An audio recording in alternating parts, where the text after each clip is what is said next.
Buenas tardes, buenas noches con todos los presentes. Bienvenidos a la octava charla de divulgación matemática del octavo seminario de divulgación matemática. En esta ocasión nos acompaña el doctor Juan Peipouquet de la Universidad de Groningen y la charla que nos dará está titulada Métodos acelerados de primer orden en optimización convexa. Le cedo la palabra. Perfecto, muchísimas gracias por la invitación. Estoy muy contento de poder venir, entre comillas, a dar un seminario con ustedes. Y les voy a contar de manera más o menos general, cuál es mi área de investigación, que son los métodos de primer orden de optimización convexa, y un tipo de métodos en particular, que son los métodos acelerados. Entonces voy a empezar por hacer una pequeña introducción de lo que es la teoría de la optimización convexa, porque, bueno, no sé, sé que las personas que están aquí oyendo la charla están en diferentes niveles, no sé cuánto conocen de optimización convexa, así que vamos a hacer un pequeño repaso de las cosas más importantes. Y también voy a hablar en parte de los contextos más sencillos, que seguramente todos han visto de los primeros años de la universidad en matemáticas, y también vamos a hablar un poco de cosas un poco más avanzadas, porque estos métodos se pueden aplicar también en el contexto de espacios de Hilbert. Entonces hay algunas cositas de análisis funcional que son importantes de mencionar. De todas maneras, no voy a entrar en ningún tipo de tecnicismo, no se preocupen, pero sí les voy a dar ciertas indicaciones sobre cómo cambian las cosas cuando estamos en espacios de dimensión infinita. Esto, por ejemplo, para resolver problemas de tipo variacional, como ecuaciones en derivadas parciales, de tipo elíptico, por ejemplo. Y bueno, vamos a ver que, bueno, quizá les puedo hacer un pequeño comentario llegado el momento, que esto tiene también ciertas relaciones con ecuaciones de tipo parabólico. Pero no es el tema de la charla, así que vamos a ser bastante breves en esto. Después voy a hacerles un pequeño recuento así de las cosas también más importantes sobre los métodos de primer orden, cuál es el propósito y la idea detrás de estos métodos, cómo funcionan y cómo se pueden aplicar para resolver problemas donde las funciones que intervienen son, por una parte, suaves, o si no son diferenciables, o incluso cuando las funciones no son continuas. Y después vamos a hablar de aceleración. Vamos a ver cómo los métodos de primer orden permiten construir sucesiones que van aproximando las soluciones de problemas de optimización, y este mecanismo de aceleración es una manera de hacer que esas sucesiones converjan más rápido en algún sentido a la solución que nosotros queremos encontrar. ¿Sí?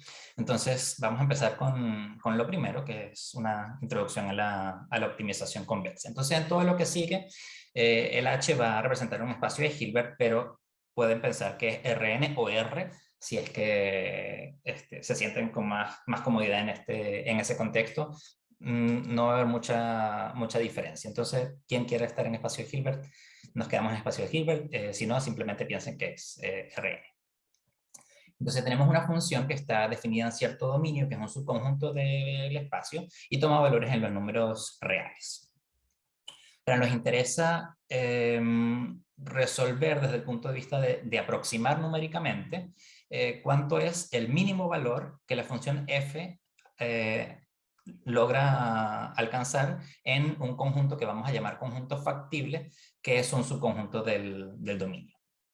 Vamos a ir un poquito más en detalle a esto, pero queremos ver todos los posibles valores que alcance la función en un conjunto C, que está contenido en su dominio, y de esos queremos ver cuál es el más chico. Y si es que ese mínimo en realidad se alcanza, quisiéramos saber en cuáles puntos es donde se alcanza ese mínimo. Entonces vamos a llamar el valor del problema el ínfimo del conjunto de los f de x, donde x está en el conjunto C, incluso si ese ínfimo no se alcanza, y el conjunto de soluciones, que lo llamamos también argumento del mínimo, es aquellos x en los cuales se alcanza el mínimo. Es decir, ese S pudiera eventualmente ser vacío, pero si no es vacío, entonces contendrá algún punto o más que son los puntos donde la función alcanza su mínimo valor. Lo que nosotros sabemos desde la primaria es que cuando las funciones son continuas y el conjunto C es compacto, entonces el conjunto de soluciones no es vacío, es decir, que la función efectivamente alcanza su mínimo. De hecho, en el caso de las funciones continuas en compactos, alcanza no solo su mínimo, sino también su máximo. Esto es un contexto un poco restrictivo. Pedir que las funciones sean continuas y los conjuntos compactos es bastante pedir. Y especialmente es mucho pedir en espacios de dimensión infinita. ¿Por qué? Los espacios de dimensión infinita tienen diferentes topologías y algunas con más abiertos y otras con menos abiertos. Mientras más abiertos tenga, más probable es que una función sea continua, pero menos probable es que un conjunto sea compacto.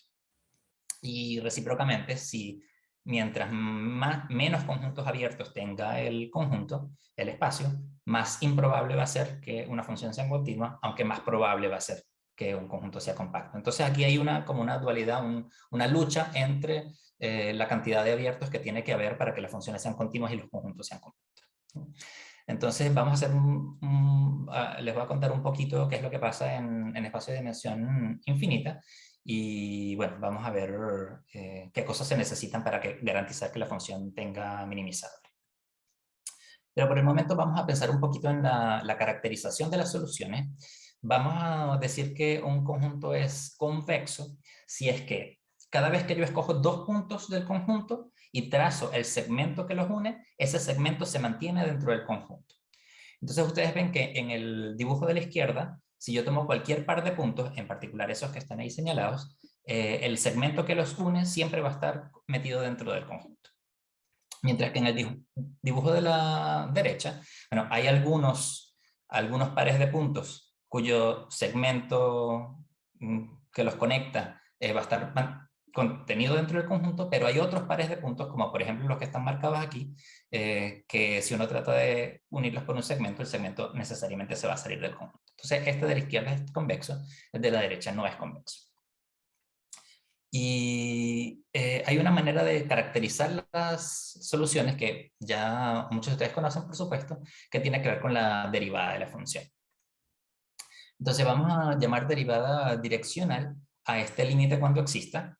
Fíjense que estos son variaciones de la función en la dirección de un vector d distinto del cero, de una dirección d. Entonces nos paramos en el punto x, miramos dónde está un punto x más td, miramos los valores de la función, la diferencia de los dos, y cuando vamos acercándonos, haciendo tender a cero, esa pendiente a la que tiende ese segmento va a ser la derivada direccional. Y vamos a decir que la función es diferenciable en el sentido de Gato si es que la función que a cada dirección le asocia la derivada direccional es una función lineal y acotada. Al ser un funcional lineal y acotado, se puede representar por el teorema de representación de Riesz como el gradiente, que es un elemento del espacio, y la derivada direccional entonces se representa como un producto interno.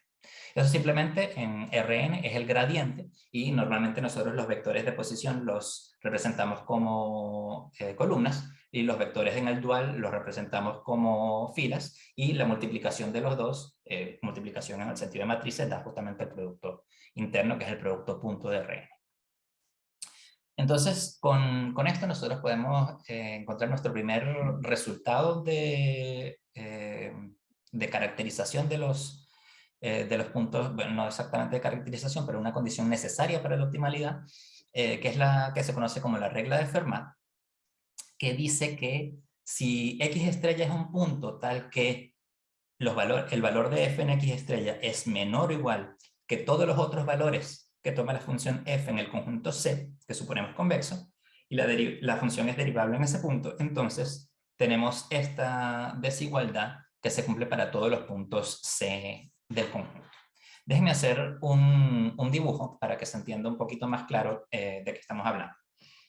Imagínense que este es mi conjunto C, que, bueno, no está muy convexo, pero ustedes se lo imaginan ahí que está convexo. Y supónganse que la función f, voy a dibujar los conjuntos de nivel de la función, Estas son como elipses. Esta función es, vamos a suponer una cuadrática que tiene los conjuntos de nivel así. Entonces aquí es donde la función toma los valores más bajos, luego aquí toma valores un poco más altos, aquí un poco más altos, aquí un poco más altos y aquí un poco más alto, una cosa así como que va creciendo.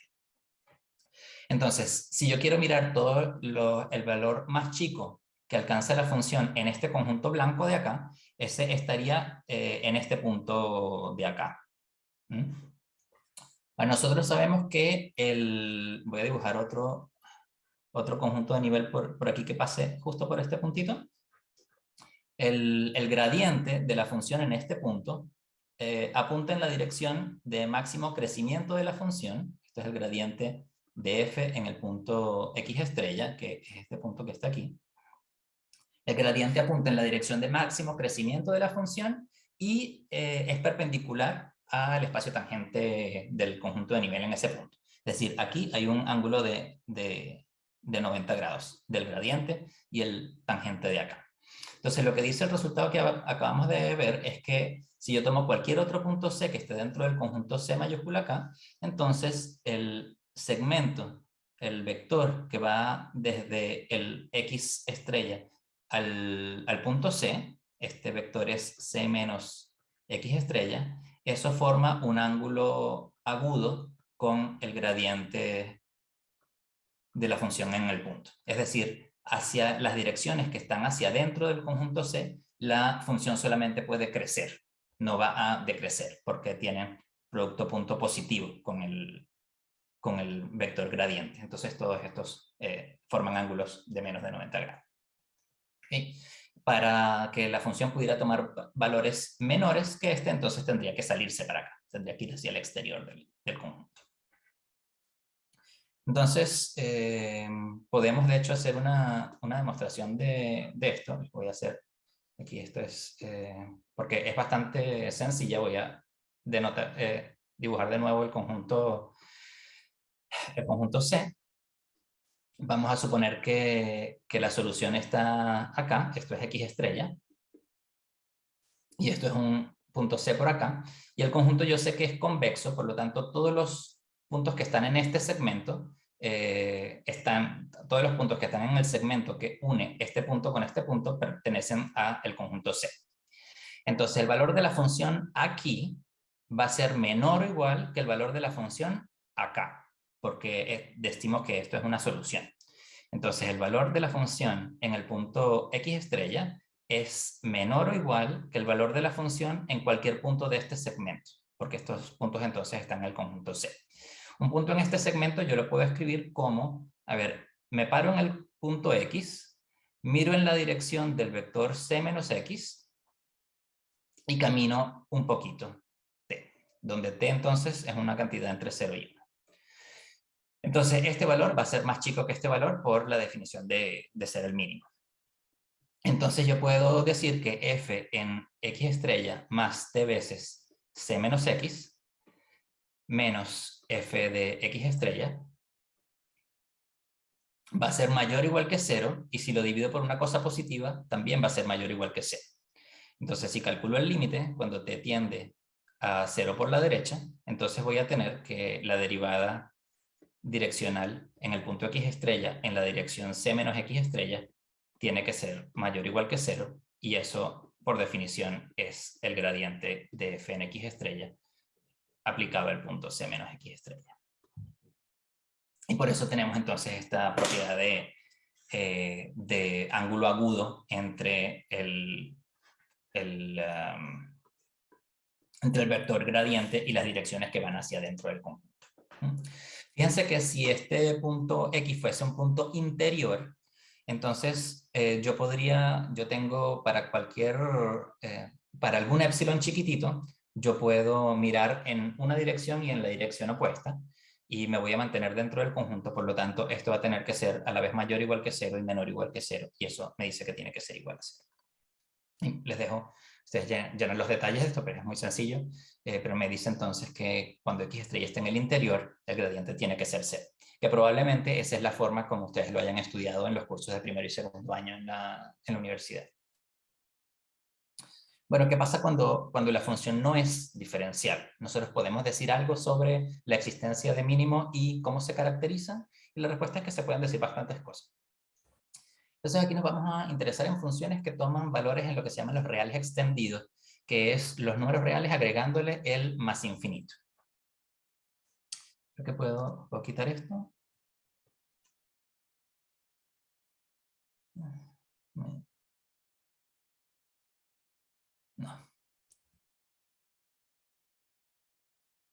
Perdón un segundo que esto me tapa un poco lo que está aquí abajo.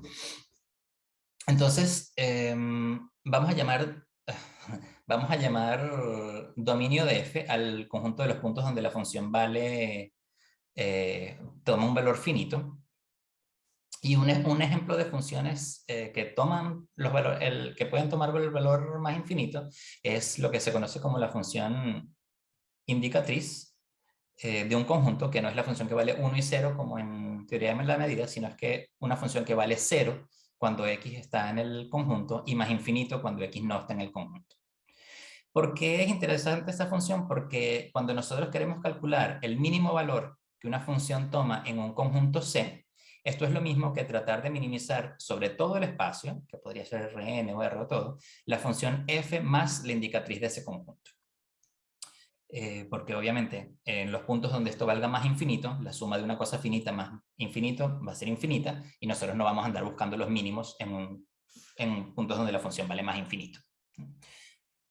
Entonces, la gracia de hacer esto es que ya no estamos calculando cosas dentro de un conjunto que podría tener una geometría rara, sino que estamos calculando cosas dentro de un espacio que va a ser un espacio vectorial, va a tener una métrica, va a tener ángulos, va a tener un montón de cosas, una estructura mucho más rica que simplemente un conjunto. Entonces, lo que vamos a hacer es escribir estas cosas de esta manera para explotar la estructura algebraica y geométrica y topológica del espacio. Entonces vamos a decir una función es convexa, esto ya también ustedes seguramente lo han visto, cuando se cumple esta desigualdad que está aquí. Y para entenderla, voy a ir también de nuevo un momento a la gráfica. Seguro que si yo les pido a ustedes que dibujen una función convexa, la mayoría me va a dibujar una cosa así. Y no digan que no, porque seguro que sí, ¿no? Entonces, ¿qué es lo que dice la definición de función convexa? Es que si yo tomo dos puntos cualesquiera del dominio de la función y miro sus valores, entonces la recta que es la secante que pasa, que une este punto del gráfico con este punto del gráfico, este es el punto x, f de x, y el otro es el punto y, f de y, la secante pasa por arriba del arco. Exacto, la cuerda pasa por arriba del arco. Este segmento de recta pasa siempre por arriba del gráfico de la función. Esto sería entonces algún punto intermedio que podríamos escribir como una combinación convexa lambda x más 1 menos lambda y, donde lambda es un número que está entre 0 y 1. Son puntos que están aquí en intermedios en este segmento.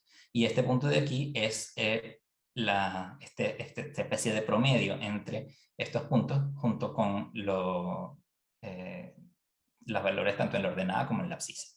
Entonces el punto que está acá, es este, el punto que está acá, la altura que tiene es lambda f de x más 1 menos lambda f de y este punto que está acá es f en este punto.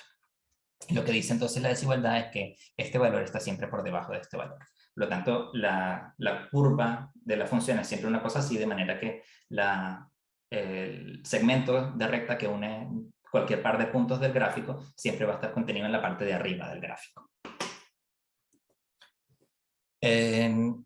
Una cosa que es interesante es que uno puede caracterizar la convexidad de las funciones en términos de convexidad de conjunto. Y la idea de convexidad, la noción de convexidad es equivalente a la noción de que una función sea convexa es equivalente a que su epígrafo, que es lo que incluye el gráfico y todo lo que está arriba, sea un conjunto convexo. Y una consecuencia de ello es que las funciones convexas son lo que se conoce como cuasi convexas, que es una cosa más débil que la convexidad, y lo que quiere decir es que los conjuntos de subnivel, es decir, los puntos X donde la f de X es menor o igual que un cierto gamma para cada gamma número real, esto es un conjunto convexo. Esto, fíjense que es una implicación y no una equivalencia, eso es muy importante. Esta noción efectivamente es más débil que la convexidad. Ustedes pueden ver que todas las funciones que son monótonas de R en R son funciones cuasi convexas porque los conjuntos de subnivel son siempre intervalos, que son conjuntos convexos. Y por supuesto, no todas las funciones monótonas son convexas. Entonces, esto es una clase mucho mayor. Pero también es bien importante el hecho de que los conjuntos de subnivel sean convexos, y lo vamos a ver en un momento más.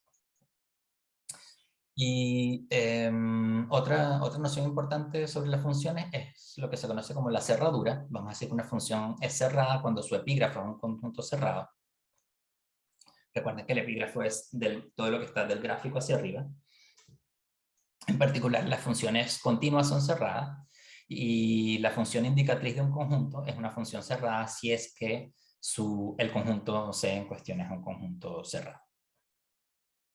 Y podemos caracterizar la cerradura también de estas dos maneras. Podemos decir que el epígrafo es cerrado si y solo si todos los conjuntos de subnivel son cerrados. Y también si y solo si la función es lo que se conoce como inferiormente semicontinua, que lo que quiere decir es que siempre que tenga una sucesión que converge a un punto, el valor de la función en ese punto va a ser menor o igual que el valor que toman todos los posibles puntos de acumulación de la función cuando se toman sobre esa sucesión que converge al punto. Entonces, si miramos un gráfico de una función inferiormente semicontinua, esta función que está acá, si yo la defino, si en este punto estuviera definida acá, esta función sería inferiormente semicontinua en todas partes. Bueno, aquí es continua, así que es inferiormente semicontinua. Y en este punto, si es que yo me acerco por este lado, los valores de la función convergen al valor de la función en el punto. Y si me acerco por este lado, los valores de la función convergen a algo que está más arriba.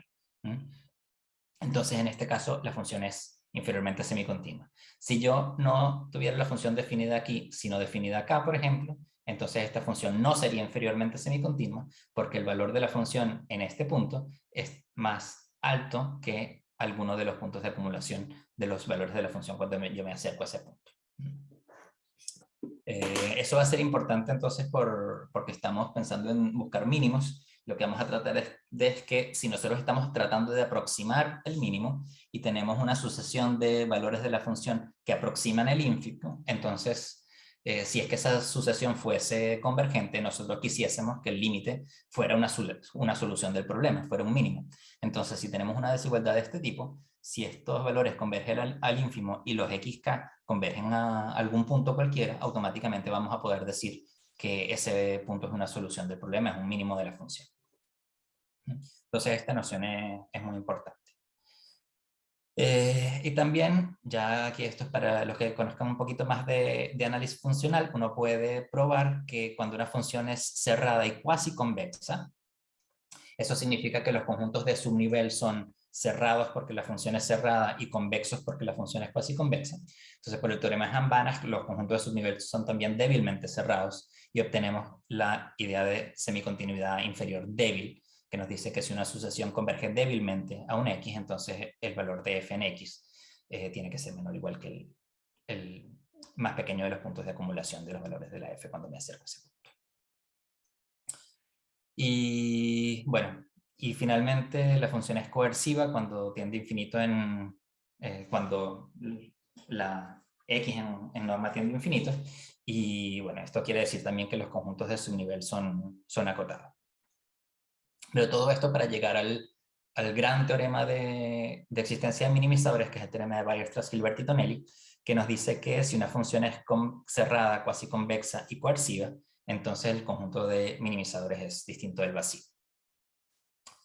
Y para tener una idea de la demostración, las funciones tienen estas tres características: sus conjuntos de subnivel son cerrados, convexos y acotados, es decir, que son débilmente compactos. Y eso es toda la clave de la demostración. En el caso de la dimensión finita, no necesitamos la cuasiconvexidad y basta con que la función sea cerrada y coerciva para que tenga minimizadores. Eso es bastante más débil de lo que se pide en el teorema de Weierstrass original, que nos pedía que la función fuese continua y el conjunto compacto. Bueno, ahora nos gustaría hacer algo para caracterizar también las soluciones del conjunto del problema de minimización. Y entonces les voy a contar lo que son las derivadas de funciones que no son diferenciables, pero en el caso convexo. Una propiedad que tienen las funciones convexas es que se tiene esta desigualdad que está aquí. Y si ustedes se fijan, si lo miran en R, esta que está acá es la ecuación de una recta. Si dejo x fijo, esto es una ecuación de una recta en la variable y. Y lo que dice entonces es que, y es una recta que tiene como pendiente la derivada de la función en el punto. Entonces lo que esta desigualdad me dice es que la función, el gráfico de la función está por encima de la recta que pasa por el punto x, f de x y que tiene como pendiente la derivada de la función en el punto. Entonces, si vemos aquí un dibujo, esto lo que quiere decir es que si tengo el gráfico de la función así, tengo un punto del gráfico por acá, esta es la recta, que bueno, no me quedo muy tangente, pero se supone que tendría que ser tangente, es la recta que pasa por este punto y tiene como pendiente la derivada de la función en este punto. Y lo que pasa entonces es que si la función es convexa, el gráfico siempre queda por el lado de arriba de esta recta. Ya ustedes pueden ver aquí también que si yo hago el punto por acá, y vamos a ver si esta me queda un poco más, no. Soy malísimo dibujando con esta cosa. Bueno, nada. Ustedes se imaginan que la función que esta recta es tangente, ¿no? Pero lo que dice entonces es que si yo miro las tangentes en cada punto del gráfico, entonces el gráfico siempre va a estar por arriba de todas esas funciones que están aquí.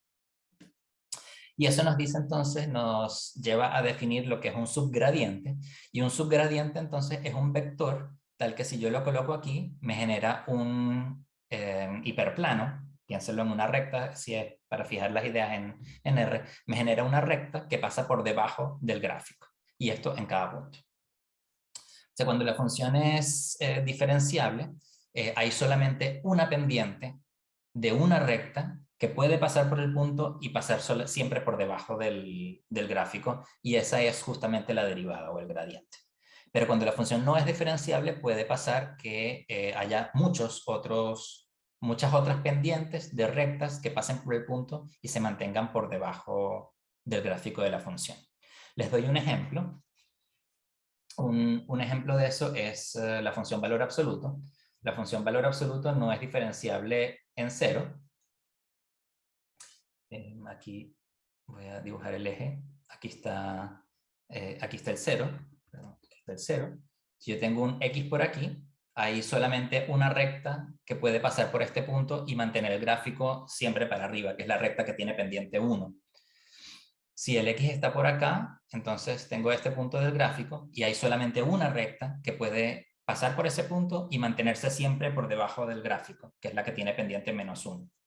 Pero en cambio, en este punto hay muchas rectas que pueden pasar por ese punto y mantenerse siempre por debajo del gráfico. La horizontal es una, esta con pendiente 1 también es otra, la que tiene pendiente -1 también es otra, y todas las que tienen pendientes entre -1 y 1 también. Entonces, en el caso de la función f de x igual al valor absoluto, el subdiferencial de f en un punto x es solamente el 1 si es que x es mayor que 0, solamente el -1 si es que x es menor que 0, y todo el intervalo desde -1 hasta 1 si es que el x es igual a 0. Estos son todas las pendientes de las rectas que pasan por debajo del punto, por debajo del gráfico y tocan en el punto. Entonces esto es una generalización del concepto de derivada, y bueno, pero es una cosa que no es una función, sino que toma valores conjuntos. Y la regla de Fermat lo que dice en realidad es que un punto es es minimizador de la función si y solo si 0 pertenece al subdiferencial de f en x. Es decir, derivar igualar a 0, que es lo que nos decían desde la escuela primaria. Entonces, bueno, esto es una forma bastante práctica de representar lo que es la caracterización de los minimizadores de funciones convexas. Bueno, esto aquí les voy a dejar, no voy a ir con eso en virtud del tiempo, prefiero ir directo a las técnicas de optimización. Les voy a dejar las diapositivas y hay algunos ejercicios por ahí, así que para fijar las ideas pueden echarles una mirada. Entonces, la idea de los métodos de descenso es justamente, de los métodos de primer orden, es el descenso. Entonces, a mí me gusta interpretarlo de esta manera, como si fuese un sistema que se mueve, soluciones de una ecuación diferencial, un sistema dinámico, en el que la velocidad va en la dirección opuesta al gradiente. La dirección opuesta al gradiente es la dirección de máximo de crecimiento de la función. Entonces, esta ecuación diferencial lo que les dice a uno es, muévete siempre en la dirección en que la función más decrezca.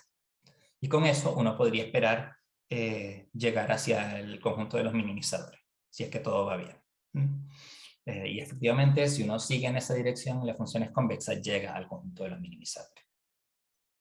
De hecho, uno puede comprobar que la función que t asocia a f de x de t es decreciente y converge al ínfimo, incluso si el ínfimo no se alcanza.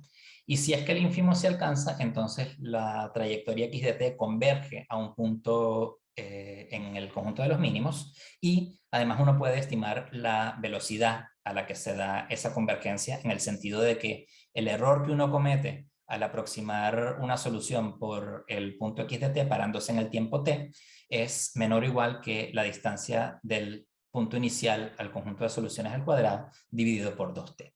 Entonces, cuando t tiende a infinito, por supuesto, esto tiende a 0. Y si uno quiere garantizar que esto sea menor que epsilon, entonces tiene que tomar t más grande que algo del orden de 1 partido por epsilon. Pero bueno, esto es una idea muy sencilla y muy interesante, pero es muy poco práctica desde el punto de vista de que uno quiere calcular y aproximar realmente los valores de la función. Uno se va a poner a resolver una ecuación diferencial, mucho menos en un espacio de Hilbert, si es que quiere encontrar el mínimo de una función. Entonces eso nos lleva a lo que son los algoritmos. Y los algoritmos siguen un poco la idea de descenso y de irse en la dirección de máximo de crecimiento de la función. Entonces, el más antiguo, diría yo, sí, y más sencillo quizá de estos algoritmos y que se basan sobre esta idea es el método del gradiente, que es un método ideado por Cauchy, que nos dice, bueno, vamos a ir construyendo una sucesión. En cada momento, parémonos en el punto, miremos cuál es la dirección de máximo de crecimiento y caminemos una cierta distancia ponderada por ese número lambda, que es lo que se conoce como el paso, en esa dirección. Y ahí deberíamos llegar a un punto donde los valores de la función sean más chicos, porque estoy caminando en una dirección donde la función decrece. Entonces, uno también puede mirar esto pasando a restar del otro lado y el lambda a dividir, y mirar eso como una discretización en diferencias finitas de la ecuación diferencial que vimos hace un momento. Pero vamos a ver bien qué significa esta iteración de esta forma. Si me paro aquí en el punto xk y miro en la dirección de menos el gradiente, esto es perpendicular al conjunto de nivel, entonces va apuntando hacia adentro del conjunto, y el punto xk más 1 va a ser un punto como por acá, en un nivel inferior. Pero fíjense que si yo tomo este lambda demasiado largo, voy a ponderar este vector y lo voy a alargar demasiado, y entonces podría estar caminando demasiado en esta dirección y va a llegar un momento en que yo voy a empezar a caer en puntos donde no quisiera estar, porque ahí los valores de la función son más grandes. Entonces es importante controlar este lambda, que no sea demasiado grande, porque si no me voy a ir a donde no quiero. Entonces, ya uno ve que el valor este lambda, o la convergencia de un algoritmo de este tipo, va a ser muy sensible al número lambda que uno escoja. Vamos a ver un caso así bien concreto, a ver cómo funciona esto. Mira, vamos a ver la función f de x igual 1 medio de x al cuadrado. Más fácil imposible. Empezamos desde el punto 1, y si uno aplica la iteración xk más 1 igual a xk menos lambda veces gradiente, o sea, la derivada por xk, entonces lo que obtiene, se puede ver bien fácil, que xk es 1 menos lambda elevado a la potencia k. Entonces aquí uno ve que si el lambda es más grande que 2, entonces eso se pone a ir alternándose así y cada vez más lejos, y como esto en valor absoluto, si lambda es más grande que 2, esto en valor absoluto es más grande que 1, entonces esto va a tender a más infinito, va a tender a más y menos infinito saltando así. Entonces esto no converge. Si lambda es exactamente igual a 2, esto va saltando entre 1 y menos 1, 1 y menos 1 y 1 y menos 1. Bueno, esa sucesión por lo menos se mantiene acotada, pero tampoco converge a ninguna cosa, mucho menos converge al mínimo de esta función, que es el origen. Pero finalmente, si lambda es más chico que 2, entonces el límite de los xk es 0, que es justamente el único mínimo de esta función. Entonces hay algo aquí en el lambda que te dice que, bueno, si lo escojo bien, debería, por lo menos si lo escojo suficientemente chico, debería poder converger a la solución. Fíjense que aquí de hecho la convergencia es bien rápida, porque si esto es una cantidad menor que 1, esto converge geométricamente a 0, converge como una exponencial. Eso es lo que se llama como convergencia Q-lineal. Así que pues, la cosa puede funcionar muy bien o puede funcionar totalmente mal. Bueno, lo que podemos decir en un resultado general es que si la función gradiente es Lipschitz continua, con una constante L, y tomo el paso lambda suficientemente pequeño, entonces tengo el mismo comportamiento que tenía para el sistema dinámico, lo voy a tener para esta sucesión generada por el método del gradiente, que es que converge al ínfimo, y puedo estimar el error que cometo al aproximar el mínimo valor de la función por lo que vale f en xk como una función, como una constante dividida por k. Entonces, de la misma forma, si yo quiero que esto sea menor que epsilon, me basta tomar k mayor que algo que es del orden de 1 partido por epsilon, constante partido por epsilon. Y esta constante que aparece aquí solamente depende de lambda y nada más. Entonces, de cierta forma, esto es como universal para todas las funciones. Ahora, de nuevo, ¿qué pasa cuando las funciones no son continuas? Bueno, cuando no son continuas, hay una alternativa que es usar lo que se conoce como el método proximal, que es algo de los años 70 más o menos. Que en cada iteración lo que me pide es encontrar el punto zk más 1, que es la única solución de este problema auxiliar. Entonces, bueno, ustedes quizá me dirán, estoy tratando de encontrar el mínimo de una función y me mandas a encontrar el mínimo de otra función. Bueno, sí. La cosa es que esta función, aunque f no tuviera mínimo, esta función que está regularizada por esta función cuadrática aquí, sí tiene un mínimo y es un mínimo único. Y además es una función que si f es convexa, esta suma de estas dos cosas es fuertemente convexa y entonces como que es más redondita y crece más fuerte alrededor del único mínimo y por lo tanto ese mínimo es más fácil de encontrar y de aproximar. Ahora, uno puede demostrar, pero no lo voy a hacer en este momento, que esto siempre tiene exactamente una solución, por lo tanto esto está bien definido.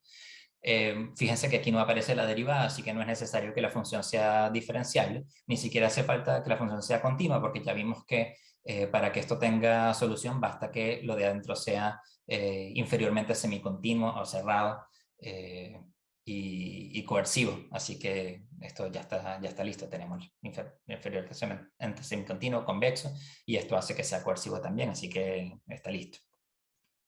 Y además, si es que nosotros usamos la regla de Fermat y calculamos el 0 pertenece al subdiferencial de esto, vemos que esto es equivalente a esta forma, o también lo podemos escribir de esta forma que está aquí. Pero ya si lo ven como la fórmula que aparece del lado izquierdo, ven que esto también es una discretización de la ecuación diferencial, al igual como esta, pero es una discretización un poquito distinta porque aquí en vez de evaluar tomar como punto de muestra el extremo izquierdo del subintervalo, aquí estamos tomando el extremo derecho del subintervalo. Pero las ecuaciones que los definen son bastante parecidas. Así que vamos a ver cuáles son las semejanzas y diferencias entre esto. Ya nosotros habíamos visto que hacía el método del gradiente, así que vamos a empezar desde el mismo punto y hacer un paso del gradiente y un paso del proximal. Ahora, el proximal lo podemos escribir de esta forma, y entonces esto es como si yo partiera del punto zk más 1, mirara en la dirección de máximo crecimiento y de ahí volviera a parar en el punto anterior, que es el zk.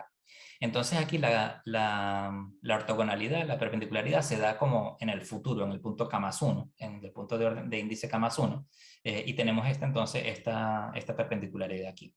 Y esto hace que el conjunto de minimizadores siempre quede de un lado de este plano, y que los dos pasos sucesivos siempre estén en ángulo agudo. De manera que yo siempre voy caminando como en la misma dirección y no me pasa lo que le pasaba al método del gradiente, que podía hacer como este zigzag de irse para allá y para acá y para allá y para acá y perder tiempo en oscilar alrededor de las soluciones sin irse directamente donde tiene que ir. Les dejo como ejercicio ver en el mismo caso anterior, calcular cómo son las iteraciones del método proximal. Van a ver que para cualquier valor de lambda eso converge linealmente al cero. Entonces tiene las mismas propiedades, podemos aproximar el ínfimo de la función y lo aproxima a la misma rapidez que lo hacía el método del gradiente. Pero sirve para funciones que no son diferenciables. Esa es la ventaja. Esto lo voy a saltar. Y vamos a ver entonces qué pasa cuando yo tengo una función que tiene una estructura que tiene una parte diferenciable y una parte no diferenciable.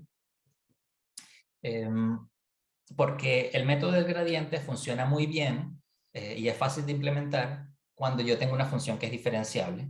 Y el método proximal es un poquito más difícil de implementar, pero funciona bien para cualquier función, aunque no sea diferenciable. Entonces, más explícitamente, déjenme contarles cuáles son los pros y los contras de cada uno. En el caso del método del gradiente, es mucho más fácil de implementar porque te da una fórmula explícita de cómo tienes que hacer las iteraciones. Pero el punto negativo es que para la convergencia necesitas que la función sea suave y el paso de lambda tiene que estar escogido de manera adecuada. En cambio, para el algoritmo proximal, la convergencia no tiene nada que ver con la diferenciabilidad, así que uno puede también tomar pasos tan grandes como uno quiera y obtiene la convergencia. El problema es que la fórmula es implícita y por lo tanto puede ser más difícil de implementar.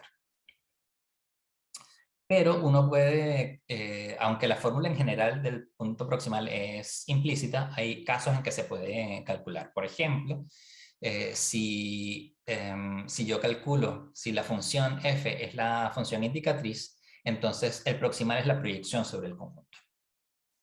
Y luego es una iteración de punto fijo, es la identidad, se queda en el mismo punto porque la proyección de un punto que está en el conjunto sigue siendo el mismo punto. Y en el caso del valor absoluto, uno puede calcular fácilmente y también le da una fórmula explícita para para lo que es la iteración zk más 1 a partir de la zk y conociendo el valor lambda.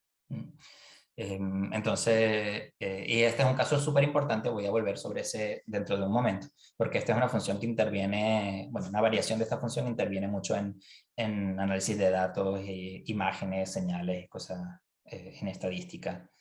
Pero lo vamos a ver en un momento.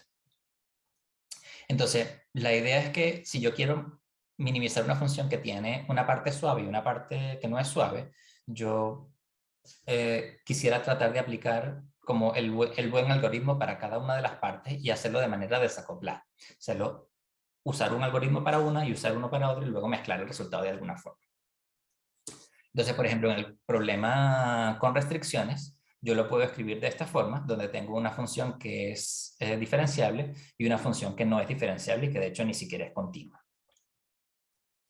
Y este es un problema que aparece mucho, como les decía, en estadística, en análisis de imagen, de procesamiento de imágenes, análisis de datos, que es lo que se conoce como minimizar esta suma de estas dos funciones, es lo que se conoce como el problema de minimización L1, L2, donde tenemos un múltiplo de la norma 1 del vector y aquí esta función cuadrática que está acá.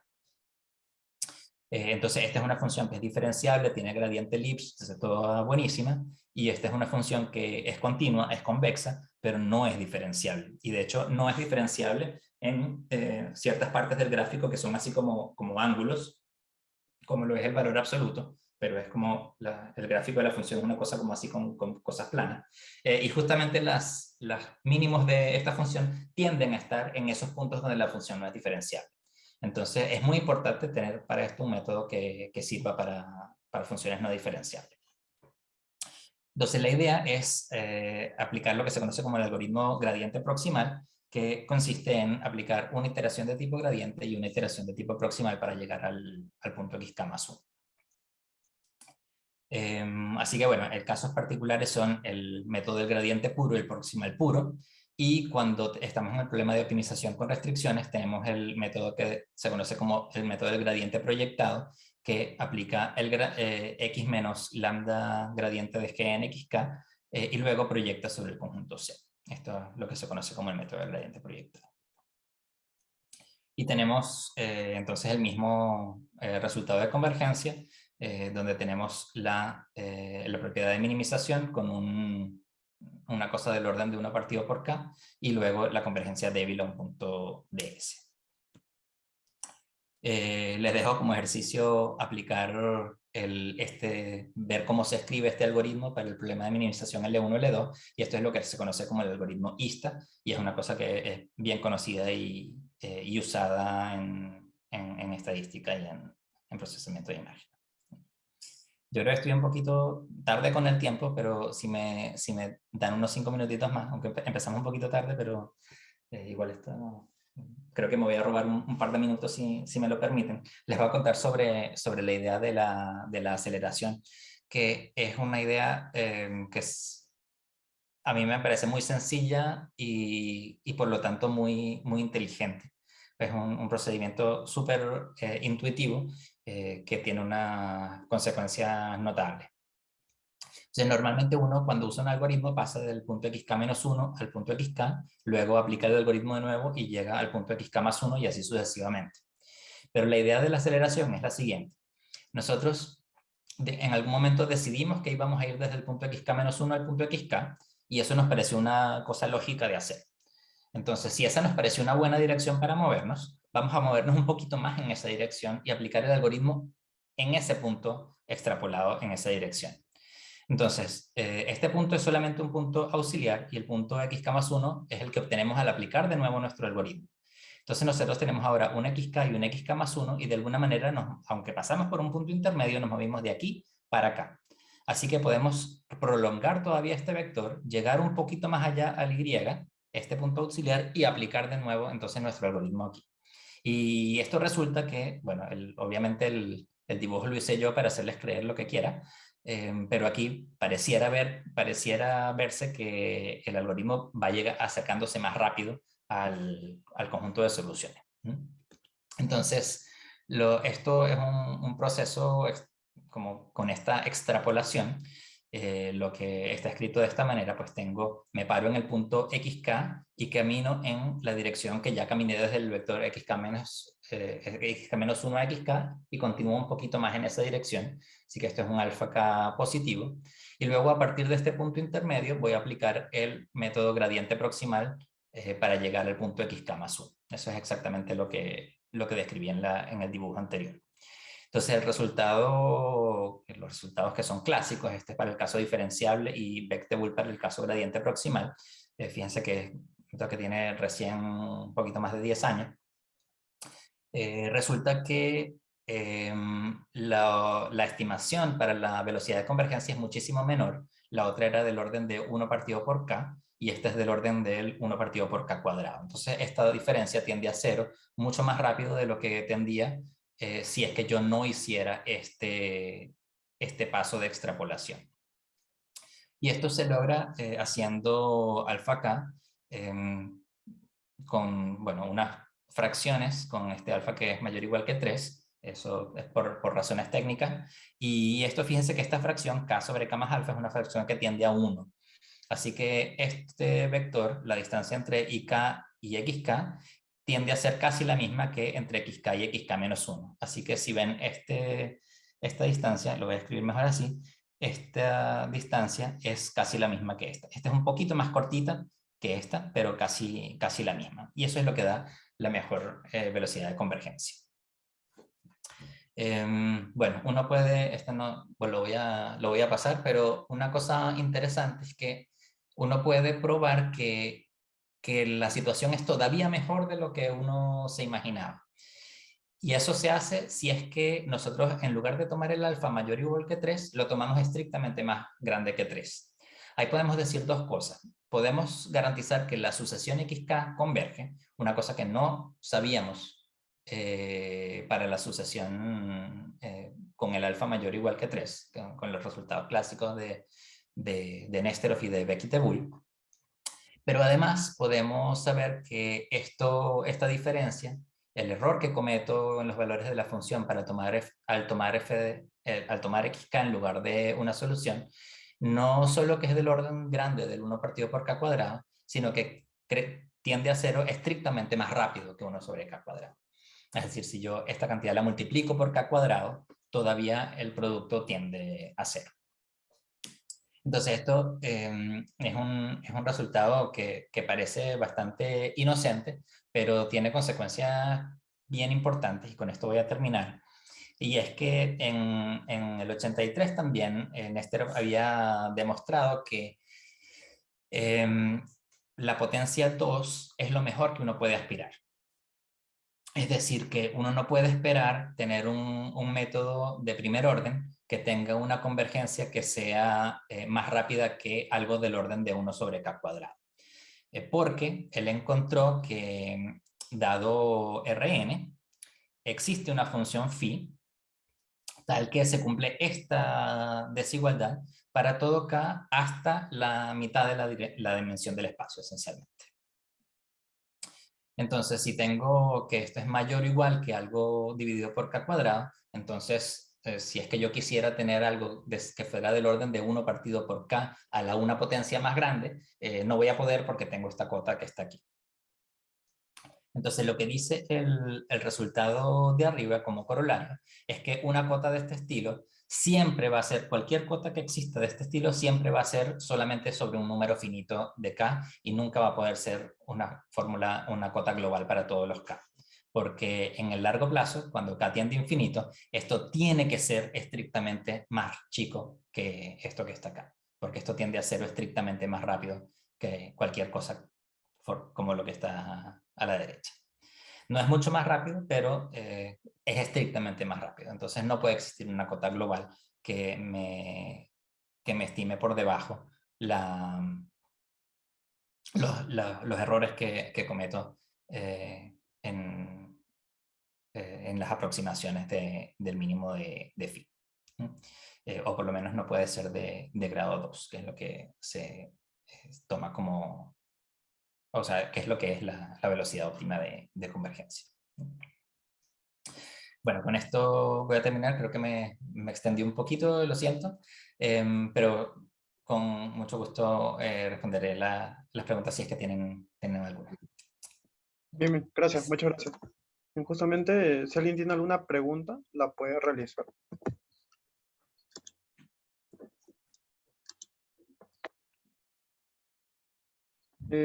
Al inicio habló acerca de la derivada de aquí lo apunté. ¿Gato? Gateaux.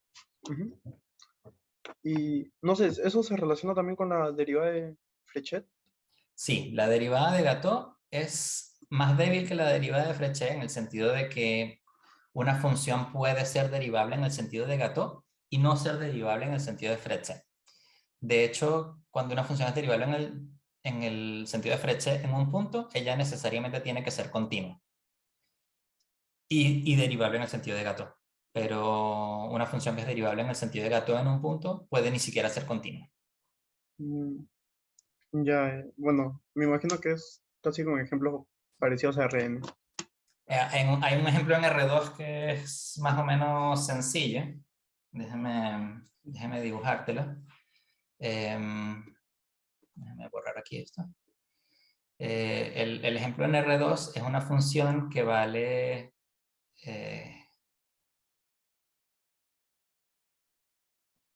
que aquí sobre esta parábola, esto vamos a decir que es la coordenada x y esta es la coordenada y, esta es la parábola y igual a x al cuadrado. Entonces f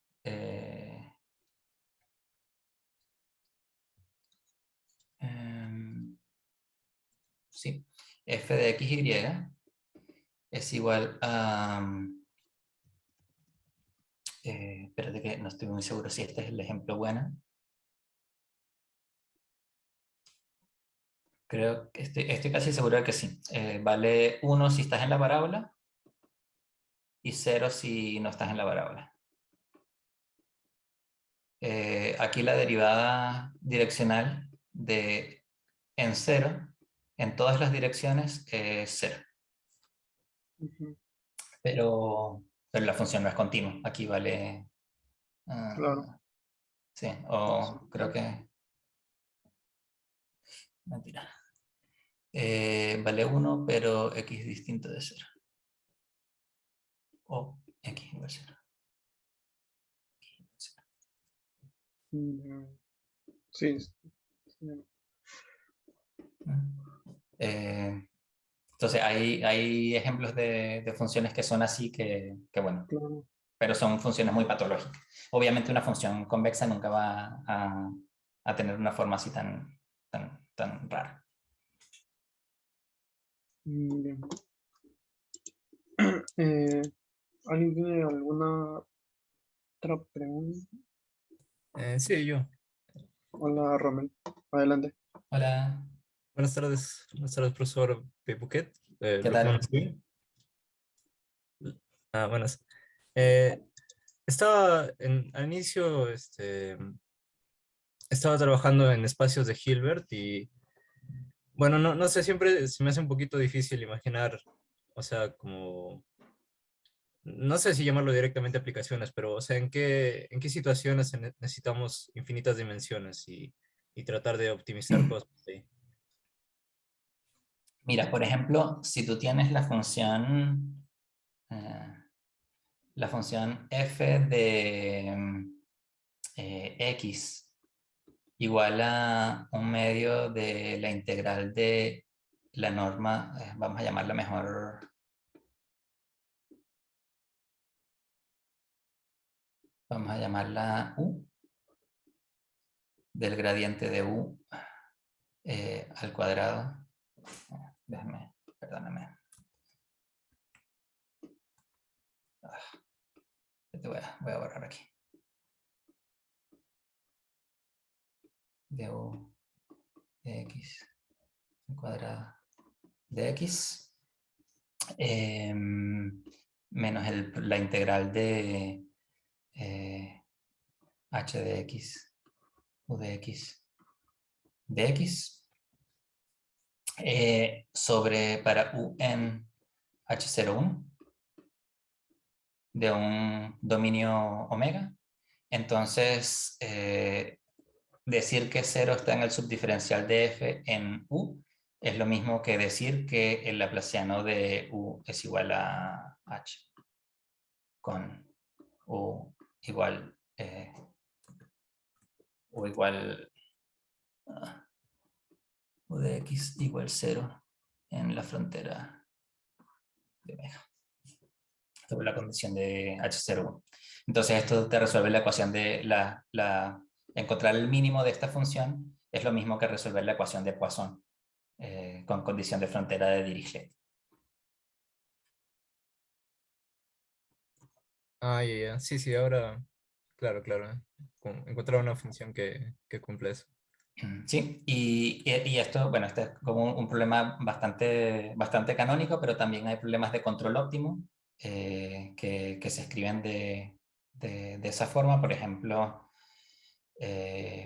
tú quieres encontrar, quieres minimizar un cierto costo, una integral que tiene un costo, vamos a llamarlo u de, es una función de t y tienes una trayectoria de referencia. Quieres minimizar una cosa que tiene que ver con la distancia a una trayectoria de referencia que está dada, quieres estar cerca de una trayectoria de referencia, pero quieres, por ejemplo, perdón, no es estoy diciéndolo todo mal. Esta sí es la X, ya tienes una trayectoria de referencia X barra, que va en un intervalo 0t y quieres que actuar sobre un sistema que está dado por una ecuación diferencial que depende de t, x de t y de un control u. Entonces quieres que las soluciones de esta ecuación diferencial, dependen de u porque tú actúas en el sistema vía un control u, quieres que estas soluciones minimicen, por ejemplo, una cosa que tiene que ver con la distancia de una trayectoria de referencia, con esto que representa una cierta inversión de energía y quizá algún costo terminal, vamos a llamarlo x que depende de un costo que depende de la trayectoria en el final. Entonces estos problemas de este estilo también se pueden escribir como problemas de los anteriores, donde la variable de decisión es el control u, y bueno, tienes esta variable auxiliar que depende del vector u, del control u, y tú minimizas para todos los u en L2 de 0t a valores en probablemente Rm. Entonces esto en control óptimo, este es un problema que se encuentra mucho y bueno, esto te da una manera de resolverlos. Ah, ya veo. Bueno, muchas gracias. De nada. Bien. ¿Alguien tiene alguno? Bueno, yo. Hola, Jan. Hola, ¿qué tal, Juan? ¿Cómo Gracias estás? por... Bien, bien. Gracias por la charla. Ha sido muy, muy interesante para mí que no sé mucho de optimización. Ha sido desde muy pequeño hasta cosas muy, muy, muy generales y ha sido muy, muy interesante poder seguir y ser apto para seguir todo lo que has explicado. Ah, bueno, Eh, muchas gracias. yo tenía una pregunta con respecto a los algoritmos que nos has presentado de optimización. Yo me pongo en el caso en el cual estás estudiando un problema en específico y si bien el algoritmo y nos envía hacia los puntos de minimización, ¿hay alguna forma de obtener algún punto de interés? Por ejemplo, si quieres un mínimo que sea positivo, que estás interesado en una aplicación en especial, ¿hay una forma de garantizar aquello? Pero, por ejemplo, tú pudieras querer encontrar el mínimo de los valores de cierta función sujeto a que x, voy a escribirlo así para decir que todas las coordenadas son positivas, que están en el hortante positivo. Entonces, esto lo puedes escribir como el mínimo para x en Rn de la función f de x más la función indicatriz del hortante positivo de x. Entonces, esta es una función que, bueno, ojalá sea diferenciable. Esta es una función que es convexa porque el hortante positivo es convexa, es cerrada porque el hortante positivo es cerrado. Entonces es inferiormente semicontinua, así que tú puedes aplicar el algoritmo del punto de gradiente proximal aquí, y entonces esto te dice que vas a aplicar xk más 1 igual a, tomas el punto xk, aplicas el gradiente, el método del gradiente con respecto a la función f en el punto xk, y a este resultado que tienes aquí lo proyectas sobre el portante positivo. Y esto baja, esto, Rn. Y esto te da un algoritmo de gradiente proyectado que que lo que hace es encontrar los mínimos de f en los puntos que tienen todas sus coordenadas positivas. También podrías hacer, por ejemplo, no sé, quieres que la suma de los x sea 1, que esté no solo coordenadas positivas, sino en el simplex. Entonces también esto es este conjunto que está aquí, que son, bueno, tú como te gustan las probabilidades, representa las probabilidades, las estrategias mixtas o probabilidades de todas las, sobre los conjuntos de estas 3 o n estrategias que lo generan.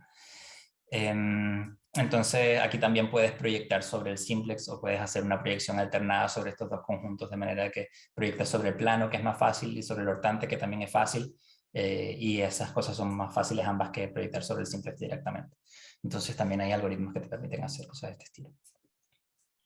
¿Y todo problema con restricciones lo puedes convertir de esa manera? O sea, sí, todo problema con restricciones lo puedes escribir de esta manera, pero el punto es que sepas proyectar sobre el conjunto que te dan las restricciones, que muchas veces no es el caso. Entonces ahí hay que hacer algunas otras cosas, como por ejemplo usar herramientas que se llaman de penalización, de barreras, hay lo que se llaman los algoritmos de punto interior, y cosas así, que son cuando uno no tiene una descripción exacta del conjunto factible o no puede proyectar sobre él. Ya veo, ya veo. Ujú. Y ahora que me lo trajiste a la memoria, esto de modelos estocásticos de optimización, ¿varía mucho en su implementación o es simplemente lanzar una moneda y ver más o menos qué ocurre? No, mira, ahí, por ejemplo, está lo que se llama el gradiente, método del gradiente estocástico. Gradiente estocástico. Imagínate que tú tienes una función f, pero no sabes exactamente cómo es la función, sino que tú tienes ciertas muestras de la función y con esas muestras haces unas aproximaciones f1, f2, hasta llegar a f, qué sé yo, m, aproximaciones de la función. Y tú dices, bueno, si todo va bien, esto debería ser algo parecido como al promedio de los valores de estas fi, con i desde 1 hasta m. ¿Sí? Entonces, lo que hace el método del gradiente proyectado es que él dice, bueno, en cada punto voy a tomar xk más 1 igual a xk menos lambda por el gradiente de f en i de k en el punto xk, donde i de k es un número que se escoge aleatoriamente o quizá, bueno, con alguna regla, con alguna ley dentro del intervalo 1 a m. Perdón, este es el gradiente. Entonces, a veces tomas la primera función, otra vez tomas la quinta, otra vez tomas la octava, otra vez tomas la segunda, otra vez tomas de nuevo la primera, y así vas tomando diferentes muestras para ir aproximando la función. Y lo bueno que tiene esto es que, bueno, si es que tienes esto, si tú quisieras tratar de calcular la f, que es el promedio de esta, incluso si fuese exactamente el promedio de esta, tienes que calcular los gradientes de m funciones, que podrían ser muchas, en cada uno de los puntos. Entonces eso computacionalmente es costoso, así que lo que quieres es calcular no m gradientes, sino en cada paso calcular un solo gradiente. Y eso te simplifica, te aligera el cálculo. También hay cosas como intermedias, que es, bueno, no voy a tomar ni todos los gradientes en cada iteración, ni un solo gradiente. Voy a tomar siempre 4 gradientes nomás. Entonces voy a agarrar, no sé, primero agarro los primeros 4, después agarro los segundos 4, o agarro los pares o los impares, qué sé yo. Separas el conjunto del 1 al m y tomas una muestra de cierto tamaño, que puede ser fijo o puede ser variable. Y eso también te ayuda a aproximar los valores de la función más rápido. Pero entonces eso es o sea, eso se usa para usar la estocasticidad en dos sentidos diferentes. Uno, en el sentido de que puedes tener incertidumbre sobre lo que vale la función, o en el sentido de que usas una técnica aleatoria para tener una convergencia más rápida de tu método. Pero ambos métodos, uno determinista y uno estocástico, son útiles para resolver un problema determinista. Sí. Sí, obviamente también los métodos estocásticos te sirven para resolver problemas en los que tienes incertidumbre, y los resultados van a ser del estilo, la esperanza de los valores de la función es igual al valor mínimo de la función de verdad, con probabilidad 1 menos epsilon voy a estar a el valor de f en xk menos el ínfimo va a ser menor que delta, por ejemplo. Ya veo. A ver. Entonces normalmente tienes ese tipo de conclusiones estocásticas, o en probabilidad o en valor esperado. Está bien. Me queda súper claro, Juan. Muchas gracias. Ya, qué bueno. Gracias a ti. Bien, gracias.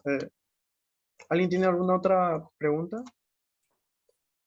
Sí, buenas tardes. Sí, hola. Hola. ¿Qué tal?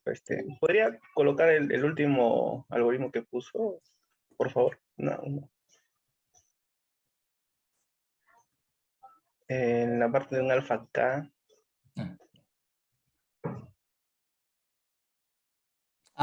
Sí, más allá. Este. Sí, ese alfa K, bueno, para este problema tenía una forma, pero ¿cómo es tomado para un problema, digamos, genérico, no? Normalmente la gente lo que hace es tomar esto que está escrito abajo, K partido por K más 3. Eso es lo que se suele hacer en la práctica en software comercial. No. Lo que suele estar programado en los métodos, en los paquetes de optimización. O algo muy parecido a K sobre K más 3. Es algo que cuando le restas K sobre K más 3 tiende a cero más rápido que no sé qué cuánto. Pero es como esto más un errorcito. Por ejemplo, si G y H son cuadráticas nada más, supongo que para ahí tiene que alfa 3, ¿verdad? Pero, por ejemplo, si tenemos otro conjunto de funciones, de repente fraccionarias, no sé, ¿cómo uno, digamos, toma un alfa K para... Súper interesante lo que preguntas. Generalmente el alfa K se escoge independiente de las funciones. Cuando están programados los algoritmos en el software, está programado con un alfa K que se toma a priori, que está dentro de la programación del algoritmo. Sería interesante eso que acabas de decir, de ver si es que hay una manera de adecuar el alfa K en función de cómo son las funciones que tienes. Eso es hasta donde yo sé, es un tema que no se ha explorado, pero igual hay unos pequeños resultados como parciales en el sentido, si la F, o sea, la G, la H, la suma de las dos, qué sé yo, es fuertemente convexa,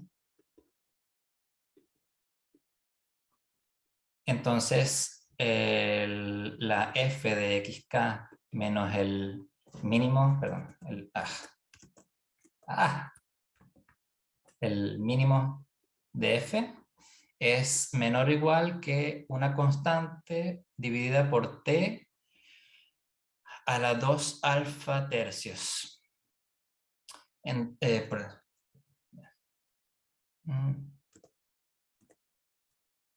Por k elevado a la 2 alfa tercios. K elevado a la 2 alfa sobre 3. Entonces esto quiere decir que en este caso te conviene, en el caso que la función sea fuertemente convexa, te conviene tomar alfa grande. Porque con alfa grande, esto va a ser una potencia más grande y esto va a tender a cero más rápido. Entonces ahí la gente suele tomar que si alfa igual, ahí la gente lo programa por su cuenta y suele tomar alfa del orden, no sé, 50, 100. De manera que esto converge mucho más rápido a hacer. Pero no hay, hasta donde yo sé, un método que te dice si la función es así, toma el alfa así. O el alfa, para tal clase de funciones, el alfa óptimo en algún sentido es tal. Eso no no, yo no reconozco ningún resultado en ese sentido, pero sería interesante. Y disculpe, cuando dijo sobre los software, se refiere a los software comerciales, específicamente, ¿cuáles? Mira, si consigues en un paquete de optimización de MATLAB o algo así, debe estar programado el ISTA, por ejemplo. El ISTA es el algoritmo gradiente proximal, perdón, el FISTA, que es el que tiene la aceleración. Es el algoritmo gradiente proximal para cuando tiene funciones de la forma ax menos b norma al cuadrado más mu por norma 1. Esto se usa mucho porque lo usan un montón en procesamiento de imágenes. Entonces eso es una cosa que ya está en el paquete de optimización de MATLAB. Ok, gracias. Sí, o en GAMS o en esas cosas debe estar también. La mayoría de los software deben tenerlo ya, ya programado en alguna de las librerías. Y una pregunta, ¿y estos métodos que ha puesto de gradiente, digamos que tiene algún símil para el problema dual? O sea, o describe algo en el problema dual. A ver, hay dos cosas. El, dado el problema primal, si tú tienes un problema primal, el problema, puedes pasar al problema dual, y si el primal es un problema convexo, por ejemplo, vas a minimizar f de x más g de a de x. Entonces el problema dual es minimizar, uy, ya ni me acuerdo, g estrella de y estrella menos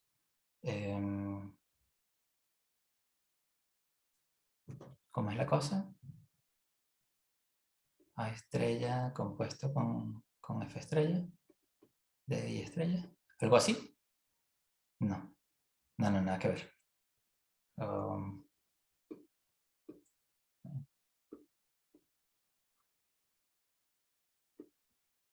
No me acuerdo de los signos, ¿eh? Pero o menos a estrella de y estrella. Creo que es algo así. Lo tendría que chequear. No me creas mucho de la expresión de esto.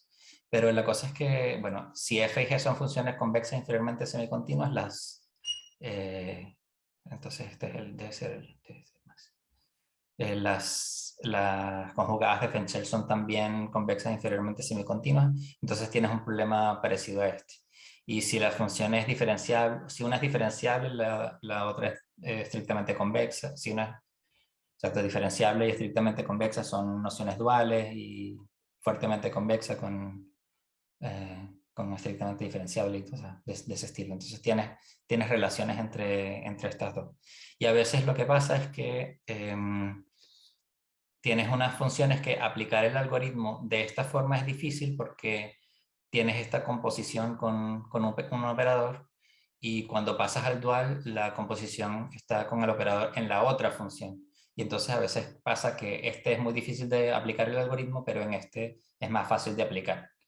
Y entonces una vez que estás en esa situación, entonces puedes resolver este problema, y con ciertas condiciones de calificación que te dicen que no hay salto de dualidad, entonces las soluciones de acá te dan soluciones de acá. ¿Y en la misma velocidad o se alteraría? No, al final lo que estás resolviendo es este problema, entonces el algoritmo te da con cierta velocidad para este problema.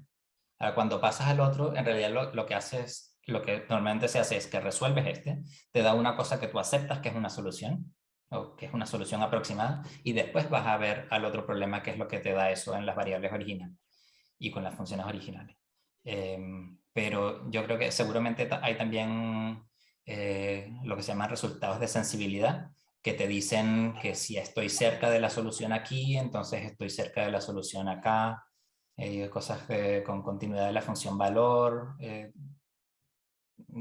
No soy tampoco especialista en dualidad, pero sé que hay resultados de ese estilo que te dicen cosas como esa, pues que si estás cerca de una solución aquí, estás cerca de una solución acá, y viceversa. Eso quizás también se puede cuantificar. Ok, gracias. Vale, de nada. Bien, muchas gracias. ¿Alguien tiene alguna otra pregunta?